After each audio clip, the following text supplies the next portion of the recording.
عام فيه بشاير عموما. خلونا نشوف مولود برج الثور. مولود برج الثور، وجود المشتري ببرج الميزان هو كوكب صديق، وجود زحل في برج القوس عم بيخلي السنه بالنسبه له جيده.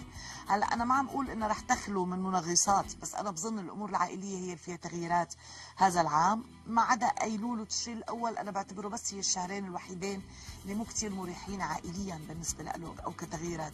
اما بقيه السنه عنده سنه جميله جدا، اشهر تناسب العمل حزيران تموز اب تناسب العمل، وبظن انه في تغييرات للعمل جيده بهي السنه. طبعا هي بالاصل سنه ممكن يكون فيها تغييرات عاطفيه بالغالب للعمل، للمال، للعقود، للاوراق، لعمليات البيع والشراء، لاسترداد حق لقرض او معونه او شراكه. الامور بالنسبه لك جيده بالذات بالعمل. الاول، الخامس، السادس، الثامن، التاسع، ال11 و12 رح تكون اشهر جيده جدا للعمل.